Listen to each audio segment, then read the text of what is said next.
బాగా ఎందుకు భయపడుతుందంటే మా కాసిం సార్ని చూస్తే.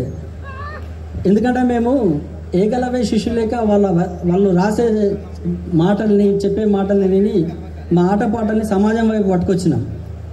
అట్లా మేము తనని గురువుగా భావించుకొని మాకు మేము మనసులో పెట్టుకొని తిరుగుతున్నాం. ఇప్పుడు ఏమైపోయిందంటే విధి, నేను ఉస్మానియా యూనివర్సిటీలో స్కాలర్ని అయినా మా డిపార్ట్మెంట్గా సార్ హెడ్ అయ్యిండు. అయితే నేను బడి తప్పించి తిరుగుతా, ఎక్కువ బడి దొంగను నేను. అట్లా తప్పించుకొని ఈడికత్తా సార్ ఇక్కడ ఉన్నాడు కాబట్టి నాకు భయం అవుతుంది ఆయన ముందు మాట్లాడాలంటే. సరే, 22 రోజులుగా నేను తెలంగాణ ఉత్సవాలను చూస్తున్నాం టీవీలలో అక్కడిక్కడ. అమ్మ తోడు చెప్తున్నా, నాకు ఇయ్యాలనే తెలంగాణ వచ్చినట్టు ఈ ఊరికి తెలంగాణ వచ్చినట్టు అనిపిస్తుంది. అంటే ఎందుకు నేను ఈ మాట చెప్పగలుగుతున్నా అంటే, దాశరథి చెప్పినట్టు కోటి రతనాల వీణ తెలంగాణ అన్నారు. కానీ నాకు అనిపిస్తుంది త్యాగాల కోన తెలంగాణ, కవులు కళాకారులు పాటలతో కట్టిన కోట ఈ తెలంగాణ.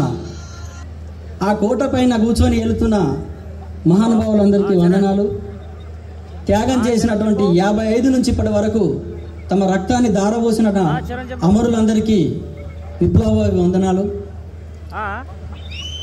నిజంగా ప్రతి నియోజకవర్గానికి ఇట్లాంటి దంపతులు ఉంటే పాటలకు నిజంగా పట్టాభిషేకం జరుగుతుంది. ఉండాల్సిన అవసరం ఉంది. ఎందుకంటే నేను ఇప్పుడు చెప్పినట్టు పాటలతోని కట్టిన కోటే తెలంగాణ. ప్రతి ఊళ్ళో ఒక పాట పుట్టింది, ప్రతి ఊళ్ళో ఒక ఆట పుట్టింది. పాటలతోనే ప్రజలు ఎక్కువ చైతన్యమైంది. సరే, ఇప్పుడు పాట కవులు ఎక్కడున్నారు, ఏమైంది, ఆ చర్చకు నేను పోను. ఎందుకంటే పాటను ఎవరు బంధించలేరు, ఎవరు బానిసగా మార్చలేరు. పాట అనేది ఒక తూట, అది మొలకెత్తే తూట. అది ఏ మట్టిలో పెట్టినా మొలకెత్తి మరొక విత్తనమై మరొక విత్తనాలకు జన్మనిస్తుంది. అలాంటి జన్మనిచ్చే ఈ మాగాణంలో వెలిశాల అనేది కొంచెం అడ్వాన్స్డ్ భూమి అని నేను భావిస్తున్నా. ఎందుకంటే ఇక్కడికి రాగానే ఒక పేరు విన్న, అన్న పేరు నాకు పరిచయం లేదు, కానీ ఇంటి పేరుతో జల్లుమన్నది పానం. ఒక్కసారి అరే ఏమవుతాడేమన్నా చుట్టం ఉన్న అని కూడా అడిగిన వాళ్ళని, ఏమో తర్వాత అయిపోతే అన్నది లొల్లిలు రాలేదు. అంటే అంత గొప్ప ప్రాంతం ఇది. ఆ గొప్ప ప్రాంతంలో వచ్చినటువంటి సురేందర్ మాకు ఒక కలవేని శంకర్ అన్న, ఒక జక్కుల రాయేశం అన్న, ఒక చంద్రశేఖర్ ద్వారా మాకు పరిచయం అయినప్పటికీ తర్వాత చాలా కాలం జర్నీ చేసినాం.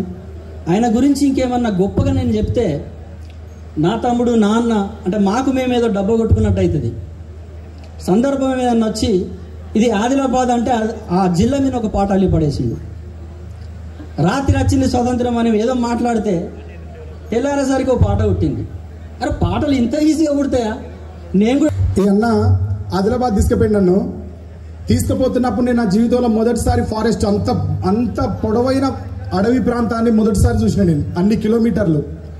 దాంట్లో పోతా ఉంటే జన్నారం దగ్గర జింకల్ని, జన్నారం దాటిపోతా ఉంటే కుమ్మరికుంట అనే ఊర్లో రంజన్లు తయారు చేస్తారు. మన దగ్గర ఆదిలాబాద్ రంజన్ అంటే చాలా క్రేజ్ ఉంటుంది, కొంటారు. ఆడ మొదలుపెట్టినాం పాట. ఆదిలాబాద్ అంటే ఇంత అద్భుతంగా ఉంటుందా, ఆదిలాబాద్ ఇంత అందంగా ఉంటుందా, అంతర్పుల్ నారాయణ అంటే ఇక్కడ పుట్టిండా, రేగుంట చంద్రశేఖర్ అని ఇప్పుడు బెల్లంపల్లికి ఎమ్మెల్యేగా పోటీ చేయబోతున్న బామ్మరిది, వాడు ఇక్కడ పుట్టినా ఇంత అందమైన ప్రాంతంలో పుట్టిరా అనిపించి అన్న నన్ను ఇట్లా చేయబట్టి తిప్పుకొని పోతాంటే, బిడ్డను తల్లిట తీసుకుపోతా అంటే అడవి గురించి పల్లవి రాసిన. జక్కుల రాయేష్ అన్న అని మంచిర్యాలలో అభినవ్ అని ఒక అభినవ్ ఏదో హోటల్ ఉంటుంది, అనే రివర్ట్ పెట్టకబ్బా. తీసుకపోతే ఆ హోటల్లో కూర్చొని ఆయన నాకు హోటల్ రూమ్ బుక్ చేస్తే కూర్చొని మిగతా చరణాలు రాసిన. అక్కడ ఈ అన్న వల్ల చాలా పాటలు రాసిన నేను. కొన్ని పాటలు చెప్పరాదు, కొన్ని పాటలు చెప్పాలి. దాంట్లో మీకు 2 పాటలు ప్రస్తావించినట్టు చెప్తున్నా. ఈ అన్న నన్ను ఆదిలాబాద్ తీసుకుపోయినప్పుడు రాసిన. ఆదిలాబాదు జిల్లరా అది ఎర్రని అడవి మల్లెరా, పచ్చని అడివంత ఆకాశమైతే పల్లెలన్నీ జాబిలమ్మలు, ఆ గుండులే వేగు చుక్కలురా. ఆదిలాబాదు జిల్లరా అది ఎర్రని అడవి మల్లెరా, పచ్చని అడివంత ఆకాశమైతే పల్లెలన్నీ జాబిలమ్మలు, ఆ గుండులే వేగు చుక్కలురా.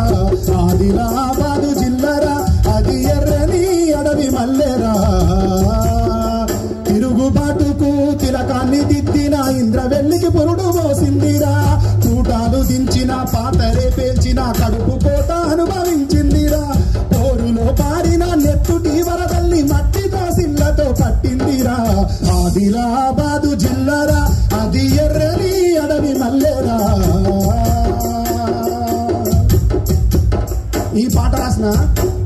పాట రాసిన తర్వాత మీ ఇద్దరు 2 నెలలకో 3 నెలలకో వేములవాడలో ఏదో దైవ దర్శనాన్ని వినప్పుడు ఇద్దరు ఒక హోటల్లో ఉంటే అర్ధరాత్రి అయింది. మేము బయట తిరిగి వచ్చేసరికి బలాదూరు తిరిగి వచ్చారు. కూర్చొని ఇద్దరం బట్టలు మార్చుకొని కూర్చుకున్నాక తమ్ముడు స్వాతంత్ర్యం ఎప్పుడు వచ్చింది తెలుసా అన్నాడు. ఎందుకో ఏదో చర్చ వచ్చిందా, చర్చలో ఈ మాట అన్నాడు. ఎప్పుడు వచ్చిందా అన్న, ఎప్పుడో 1947లో వచ్చింది, 1947లో అని చెప్పిన. నానా బాంబులు పెట్టద్దు బేటా ఇప్పుడు, ప్లీజ్ ప్లీజ్. ఎవరు పెట్టినా బాంబులు, ఎవరు పెట్టించారు? జడ్పీటీసీ గారు తిరుపతి అన్నారు, ఏం చేయించిన.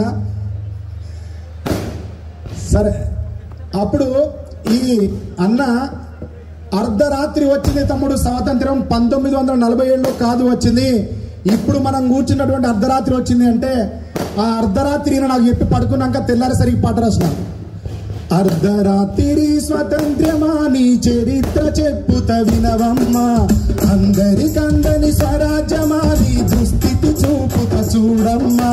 ఎందరో మహనీయులు చింతించిన రక్తపు మరకవు, ప్రజాద్రోహుల చేతిలో నేనొక అంగడి బొమ్మవు.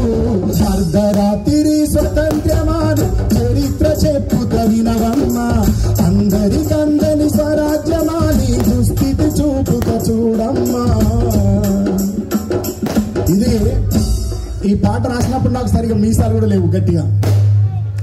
ఇట్లా ఈ అన్నా నేను ఇద్దరం కలిసి తిరిగితే 2006లో కాకతీయ యూనివర్సిటీలో యువజనోత్సవాలు జరిగితే ఆ యువజనోత్సవాలకి అన్న గెస్ట్. అప్పుడు నేను చిన్నపిల్లని అన్నేంబడి పోతే అక్కడికి పోయిన తర్వాత ఈ సేమ్ ఇప్పుడు చెప్పినట్టే అన్నాడు, ఈ వరంగల్ మట్టిలో ఏముంటుంది అబ్బా, ఈ తల్లి నూనె ఎట్లా తిరిగిపోతుంది అన్నాడు. ఈ మట్టి చాలా గొప్పది తమ్మి, ఈ మట్టి తల్లికి ఎంత ముఖ్యంగా మనం రుణపడి ఉంటాము, ఈ భూమికి మనం ఎంత సేవ్ చేసుకున్నా రుణం తీసుకోలేము అన్నాడు. నీకు గుర్తుకు లేదు, మన ఇద్దరం కలిసి నెక్స్ట్ డే మైబాద్ పోతాం. మైబాద్లో మట్టి తల్లి అని ఆల్బమ్ చేస్తాం. ఆ ఆల్బంలో రాయడమే ఈ అన్న మాట పట్టుకొని మైబాద్ వేసరికి పాట రాసినాం. మట్టి తల్లికి దండం పెట్టాలో రన్నా, కన్న తల్లికి సేవలు చెయ్యాలో రన్నా, మట్టి తల్లికి దండం పెట్టాలో రన్నా, కన్న తల్లికి సేవలు చెయ్యాలో రన్నా. తల్లి నిన్ను తన కడుపున మోసేది 9 నెలలు, ఉడమి తల్లి పుట్టిన నుండి కాపాడుకై నిండు నూరేళ్ళు. ఆపముడు ఏందన్నా సౌండ్ ఇక వాళ్ళ ప్రేమ, దాన్ని మనం ఆపలేము. ప్రేమ ఆపగలమా? ఎవరు ఆపలేము. ఈ పాటలో నేను ప్రస్తావించిన విషయం ఏంటంటే మట్టి తల్లికి దండం పెట్టుకోవాలి, కన్న తల్లికి సేవ